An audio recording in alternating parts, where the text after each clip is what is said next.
The Christmas ham was perfectly glazed. The table was set with Mom's antique china, the good stuff she only brought out for special occasions. Candles flickered in the centerpieces and Bing Crosby crooned through the Bluetooth speaker in the corner. It should have been beautiful. Instead, I sat at the far end of the table, the kids' end, even though I was 32 years old, watching my father hold court like he did every holiday. Richard Morrison, founder and CEO of Morrison Manufacturing, a mid-sized industrial parts company that supplied components to aerospace contractors. His pride and joy. His other pride and joy, my brother Derek, sat at Dad's right hand. Derek was 35, polished, wearing a Rolex that caught the candlelight every time he gestured. He joined Morrison Manufacturing right out of college and was now COO, being groomed to take over the family empire. And then there was me, Nathan Morrison, the family failure. I'd brought my laptop to Christmas dinner, a habit Dad despised. Always working on your little projects, he'd sneer. He didn't know what those projects were. Nobody did. That was the point. The conversation had been building all evening. Comments about my apartment, still in that shoebox. My car, is that thing even safe? My relationship status, no woman wants a man without ambition. I'd absorbed it all with practiced silence, waiting for the main event. It came between the ham and the pie. Growing up, Morrison meant understanding one fundamental truth. The company came first. Dad had built Morrison Manufacturing from nothing. A single CNC machine in a rented warehouse, into a $40 million operation with government contracts and a reputation for precision. It was his life's work, and he expected his sons to treat it with the same reverence. Derek understood the assignment.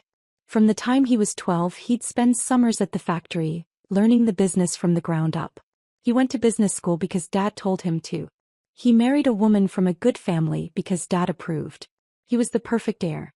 I was the opposite of everything Dad wanted. The comparisons started early and never stopped. When Derek won a youth business competition at 15, Dad threw a party. When I won a regional coding competition at 14, Dad asked why I was wasting time on video game stuff. I tried to explain that programming wasn't video games, that it was the future of everything, but his eyes glazed over before I finished the first sentence. Mom was no better. She'd learned early that Dad's approval was currency in our house, and she spent it exclusively on Derek. She attended all of Derek's business school events. She skipped my college graduation because it conflicted with a factory tour for potential investors. Where Derek loved the factory floor, I loved computers. While he was learning to operate lathes, I was teaching myself to code in my bedroom. When Dad talked about manufacturing tolerances, my eyes glazed over. When I talked about network security protocols, his did the same. You'll never amount to anything staring at screens all day, Dad told me when I was 16. The real world is built with hands, not keyboards. I stopped trying to explain after that. College was a battle. Dad wanted me at a state school studying business. I wanted computer science at MIT. We compromised on neither. I went to a mid-tier university on a partial scholarship and studied what I wanted. Dad called it throwing away my future. I called it freedom. After graduation, the expectations began. When are you joining the company? Derek needs help in operations. There's a position in quality control with your name on it. Every family dinner became an interrogation, every holiday a recruitment pitch. I took a job at a cybersecurity firm instead. The salary was modest, but the work was fascinating. Protecting networks, identifying vulnerabilities, staying 3 steps ahead of hackers. Dad called it playing with computers. Mom said I was wasting my potential. Derek just smirked. What none of them knew was that my modest job was a stepping stone. Within 2 years, I'd been recruited by a specialized government contractor. Within 5, I'd started my own firm, Sentinel Shield Solutions, focusing on cybersecurity for defense contractors and federal agencies. The contracts were classified. The client list was confidential. And the revenue was something I never discussed. By the time I was 30, Sentinel Shield had $12 million in annual contracts. By 32, we'd crossed $28 million. I had security clearances that required congressional oversight. I'd briefed Pentagon officials on infrastructure vulnerabilities. I'd helped prevent cyber attacks that would have made international headlines. And every Christmas, I sat at the kids' end of the table and let my father call me a failure. It wasn't that I couldn't tell them. It was that I didn't want to. There was something almost experimental about it. watching them construct a narrative about my life that was entirely fiction, waiting to see how far they'd push before I pushed back. My therapist called it self-protective distance. My business partner, Janet Chen, called it petty as hell. Both were probably right. The irony was that Dad's precious Morrison Manufacturing was one of my clients. Not directly, that would have been too obvious. But Morrison supplied parts to Archer Aerospace. And Archer Aerospace was a major defense contractor with whom Sentinel Shield had a $4.1 million annual contract for cybersecurity services. That contract had a clause. All suppliers in the production chain had to meet federal cybersecurity standards. If they didn't, they were out. And guess who conducted the compliance audits? I never intended to use that leverage. It was just a fact I'd noted and filed away, a card I hoped I'd never have to play. Until Christmas dinner. Building Sentinel Shield had been the loneliest years of my life. And the most rewarding. I'd started with nothing but a laptop and a reputation for finding vulnerabilities that nobody else could see. My first client was a small defense subcontractor who'd been hacked twice in 6 months. I secured their systems for $15,000 and saved them from losing a $2 million contract. Word spread. The government contracting world is small and insular. When you deliver results, people talk. Within a year, I had more work than I could handle. I hired Janet, a former NSA analyst with a mind like a steel trap, and we formalized the business. The office was deliberately modest. A converted warehouse space in an industrial part of town. Nothing that would draw attention. We didn't have a fancy lobby or a receptionist. We had servers, secure communication lines, and some of the most advanced threat detection systems in the private sector. You could be living in a penthouse, Janet said once, reviewing our quarterly numbers. Instead, you rent a one-bedroom apartment and drive a Corolla. The penthouse would raise questions, I said. Questions lead to conversations. Conversations lead to my father finding out I'm successful, which leads to him trying to take credit for something he actively sabotaged. Janet shook her head. You know that's not healthy, right? Probably not. But you're not going to change. Probably not. She became more than a business partner, she became family. The family I chose. We celebrated contract wins with takeout in the office. We commiserated over lost bids with bourbon. When I needed someone to talk to about the Morrison dysfunction, she listened without judgment. One day, she said, they're going to find out who you really are. And it's going to be spectacular. Or catastrophic. Same thing with your family. The Archer Aerospace contract came through in our 3rd year. It was the biggest deal we'd ever landed. $4.1 million annually for comprehensive cybersecurity services across their entire supply chain. Part of my job was auditing their suppliers for compliance with federal standards. When Morrison Manufacturing appeared on the supplier list, I should have recused myself. Instead, I conducted the audit personally, staying completely anonymous. Their systems were adequate, barely. They'd passed, but just. I'd flagged 3 vulnerabilities that needed addressing within 90 days. Dad never knew. Derek never knew. To them, it was just routine compliance paperwork from some faceless government contractor. I was the faceless government contractor. Every quarter, I reviewed Morrison's compliance status. Every quarter, I watched my family's company operate on the edge of standards, cutting corners, assuming the rules didn't apply to them.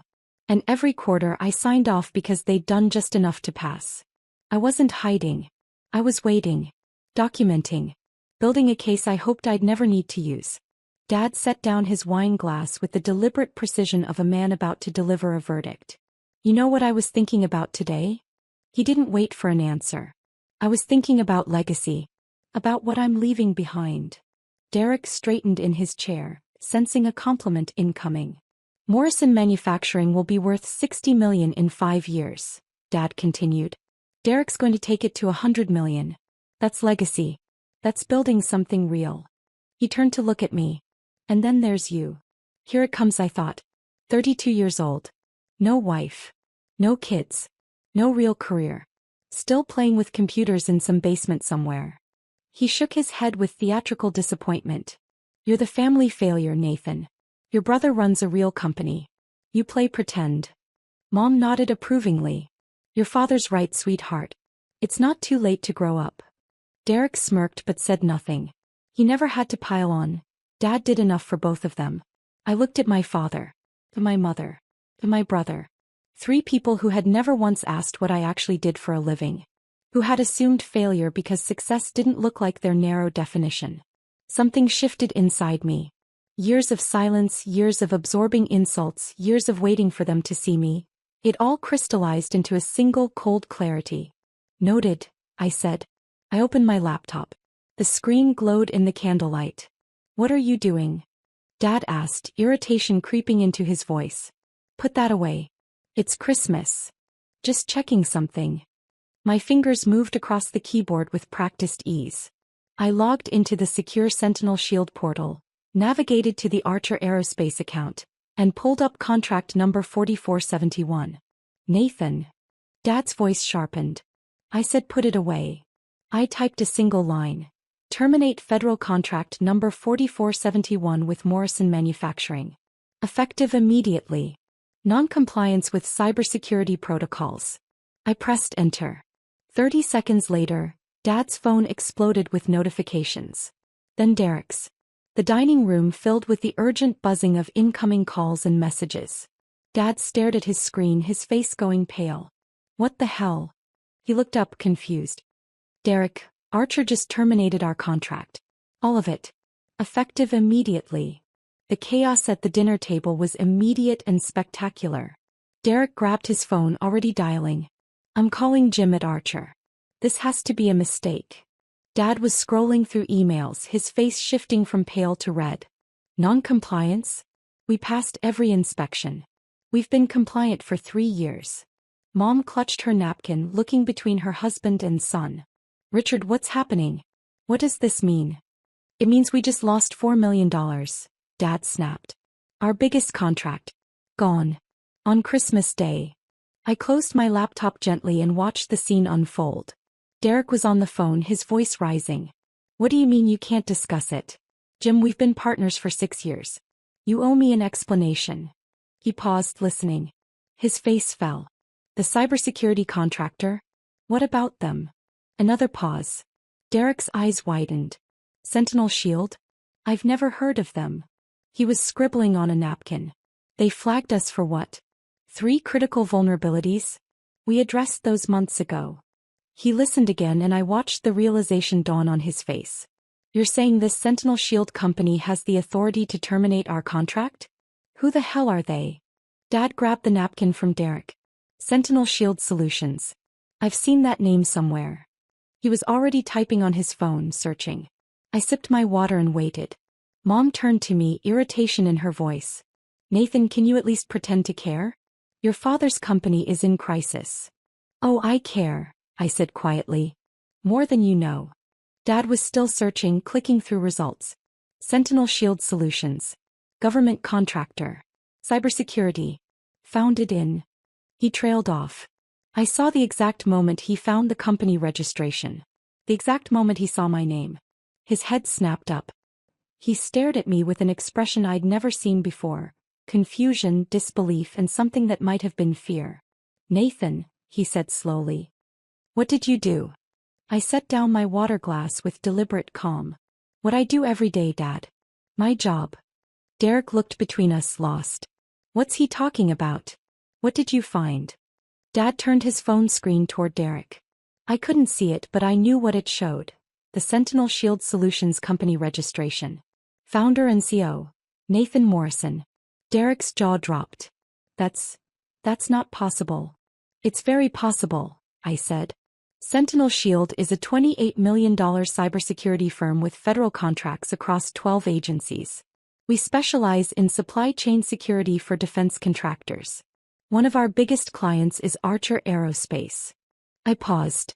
Who, as you know, is Morrison Manufacturing's biggest customer? Mom's hand went to her chest. Nathan, I don't understand. You work from your apartment. You drive that old car. You said you worked in IT. I do work in IT. Just at a slightly higher level than you assumed.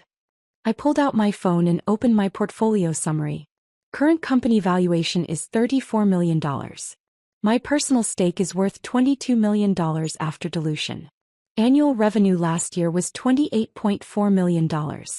This year we're projecting $35 million. I handed the phone to Dad. His hands were shaking as he scrolled through the documentation. You've had security clearances, he said, his voice hollow. Congressional oversight. Pentagon briefings. 3 times in the last 2 years. The NSA director knows my name. Derek stood up so fast his chair scraped the hardwood. This is insane. You're telling me you've been running a $28 million company and you never said anything? You let us think you were a failure. I didn't let you think anything. You decided I was a failure because I didn't fit your definition of success. I looked at each of them in turn. Not once in 15 years, did any of you ask what I actually do. You assumed. You mocked. You dismissed. So I stopped trying to correct you. Dad set down my phone. You terminated our contract. You just cost this family $4 million. I cost Morrison Manufacturing $4 million, I corrected. A company I have no stake in, no role in, and no obligation to. A company whose owner just called me the family failure in front of everyone I'm related to. You can't do this, Derek said, his voice rising. This is sabotage. This is illegal. It's neither. I pulled up another document on my laptop and turned the screen toward him. Morrison Manufacturing has been flagged for 3 critical cybersecurity vulnerabilities for the past 6 months. You were given 90 days to address them. You addressed 2. The third, a fundamental flaw in your network architecture, was marked deferred in your last compliance report. Derek went pale.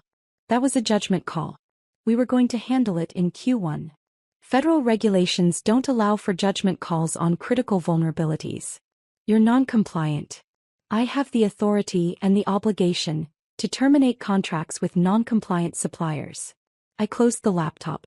I've been signing off on your barely passing audits for 2 years because I didn't want to cause problems.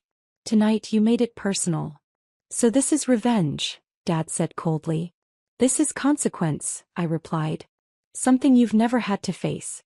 You've spent my entire adult life telling me I'm worthless because I didn't worship at the altar of Morrison Manufacturing.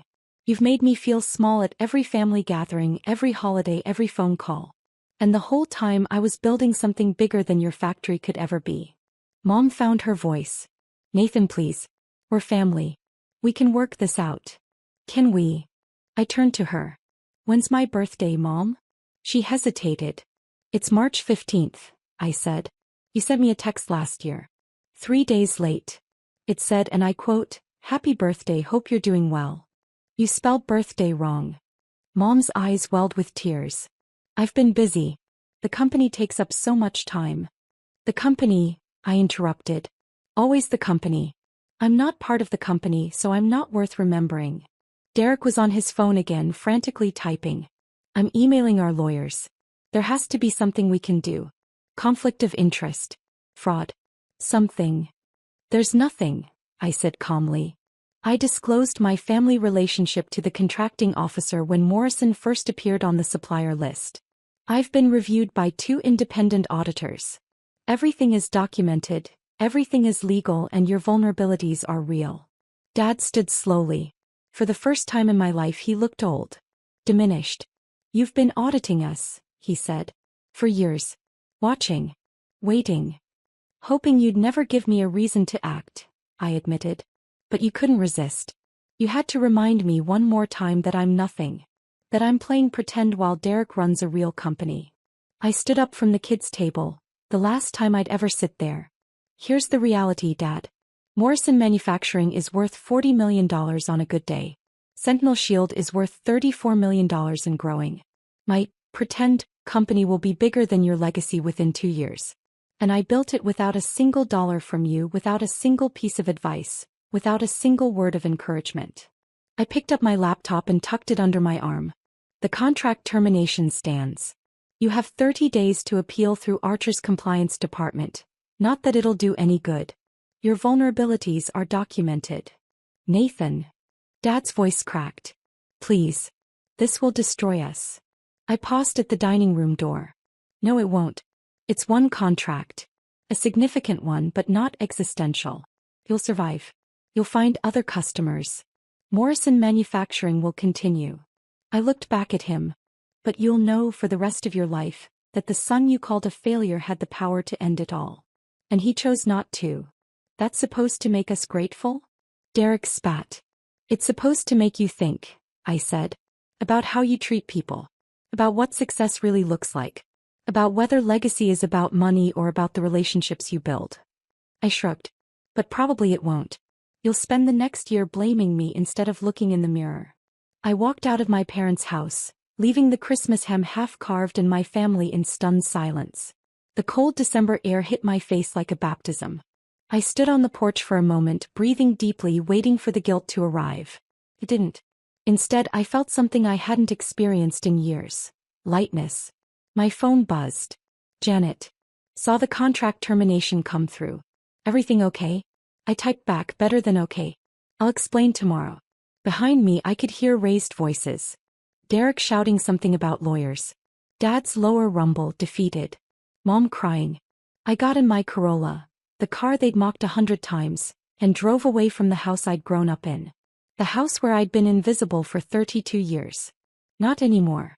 The fallout was swift and brutal. By December 27th, the business press had the story. A reporter at a trade publication had somehow connected the dots. A family-owned manufacturer losing a major contract, the cybersecurity firm that pulled the trigger, the blood relationship between the two CEOs. The headline was savage. Family feud goes federal. Son's cybersecurity firm tanks father's defense contract. The coverage was one-sided at first. Nathan Morrison, vindictive son, uses government position to destroy family business. But then Janet released our compliance documentation. Every audit. Every flagged vulnerability. Every deadline Morrison Manufacturing had missed or deferred. The narrative shifted. Suddenly, I wasn't the villain. I was the regulator who'd finally enforced rules that Morrison had been skating around for years. Industry commentators started asking why they'd been given so many chances. Competitors questioned whether Morrison had ever really been compliant. Dad's phone stopped ringing with sympathy calls. It started ringing with auditors. 3 other contracts came under review. Not because of anything I did, because the publicity had drawn attention. 2 of them survived scrutiny. 1 didn't. Morrison Manufacturing lost another $800,000 in annual revenue within a month. Derek called me once, a week after Christmas. I let it go to voicemail. You need to fix this, his message said. Call off the dogs. Tell them we're compliant. Whatever you have to do. A long pause. Dad's not sleeping. Mom's on anxiety medication. This is killing them, Nathan. Whatever point you were trying to make, you've made it. Just fix it. I didn't call back. Mom sent a letter. An actual handwritten letter, which she hadn't done since I was at summer camp as a kid. It was 3 pages of apology, explanation, and pleading. Some of it was genuine. Her admission that she'd favored Derek, that she'd never tried to understand my work. Most of it was manipulation. References to her health, her age, her fear of losing everything. I read it once and put it in a drawer. The industry fallout continued. Morrison Manufacturing's stock of reputation was depleting rapidly. Banks got nervous. Credit lines tightened. Suppliers started asking for payment upfront instead of net 30. All of which was a direct consequence of their own actions. Years of corner-cutting finally catching up. I was just the catalyst. Derek's wife apparently did not appreciate being married to the brother of a cyber terrorist. Her words, according to Derek's voicemail. Their marriage, already strained by his long hours and her growing resentment, fractured further. I heard through the family grapevine that she'd moved to her parents' house by February. The irony wasn't lost on me. Dad had always said Derek's marriage was evidence of his success. A good wife from a good family, the perfect corporate partnership. Now that partnership was dissolving under the weight of public embarrassment. Janet watched the coverage with a mix of fascination and concern. You okay? She asked one evening as we worked late in the office. Better than okay, I said. For the first time in my life, I don't feel invisible. 6 months later, I bought a house. Not a mansion, not a statement. A craftsman bungalow with a big backyard and a detached garage I converted into a workshop. It felt like something I'd earned, a physical marker of a life I'd built on my own terms. For the first time I stopped hiding. I traded in the Corolla for a Tesla, not flashy by tech industry standards, but a world apart from the beater my family had mocked. I furnished the house with things I actually wanted, not just things that were cheap and functional. Janet threw me a housewarming party. Our team came and a few friends from outside the company. We grilled burgers in the backyard and talked about everything except family drama. You seem different, Janet observed, watching me flip burgers. Lighter. I spent 30 years carrying the weight of their expectations, I said. Turns out you can just put it down. Sentinel Shield continued to grow. We landed 2 more major contracts in the spring, pushing our annual revenue projection past $40 million. Trade publications started calling us one of the most innovative cybersecurity firms in the defense sector. Forbes reached out about a profile. I said no. I wasn't ready for that level of visibility yet. Maybe someday.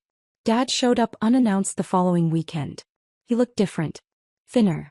The bluster was gone, replaced by something quieter and harder to read. He stood on my front porch with a bottle of whiskey, my favorite brand, which meant he'd actually paid attention at some point. Can I come in? He asked. I let him. We sat in my living room, still mostly empty, still being furnished, and he looked around with an expression I couldn't quite place. Nice place, he said. Thanks. A long silence. Then, I'm sorry. The words hung in the air. I'd never heard him say them before. Not to me, not to anyone. For which part? I asked. All of it. He stared at his hands. For not seeing you. For not asking. For assuming I knew what success looked like and judging you against a template that never fit. And the contract? He almost smiled. The contract was probably fair. We were cutting corners. Derek didn't want to spend money on upgrades and I let him make that call. We got caught. You got caught, I corrected gently. I just enforced the rules. I know. He looked up at me. The company's going to be fine. We lost the contract, lost some reputation, but we're restructuring. Derek's actually taking security seriously now.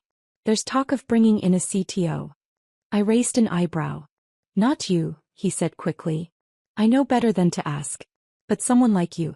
Someone who understands that the world runs on computers now, not just machines. It was the closest he'd ever come to admitting I was right. I'm not ready to forgive you, I said honestly. Not yet. Maybe not ever. But I'm willing to try again. Fully. On my terms. He nodded. That's more than I deserve. Yes, I agreed. It is. We talked for another hour. Not about business, not about the contract. About things we'd never discussed. His childhood. His fears. The pressure he'd felt building the company and how he'd projected that pressure onto his sons. I never learned how to say I was proud of you, he admitted. My father never said it to me. I thought pushing you was the same as supporting you. I was wrong. It wasn't absolution. It wasn't enough. But it was a start. He left after 1 glass of whiskey. No grand reconciliation, no tearful hug. Just 2 men beginning the long work of rebuilding something that had been broken for decades. Janet called that evening to check on me. How do you feel? She asked. I thought about it. The house around me. The company I'd built. The father who'd finally apologized. Visible, I said. For the first time in my life, I feel visible. The family failure had become the family lesson. And maybe, just maybe, that was legacy enough.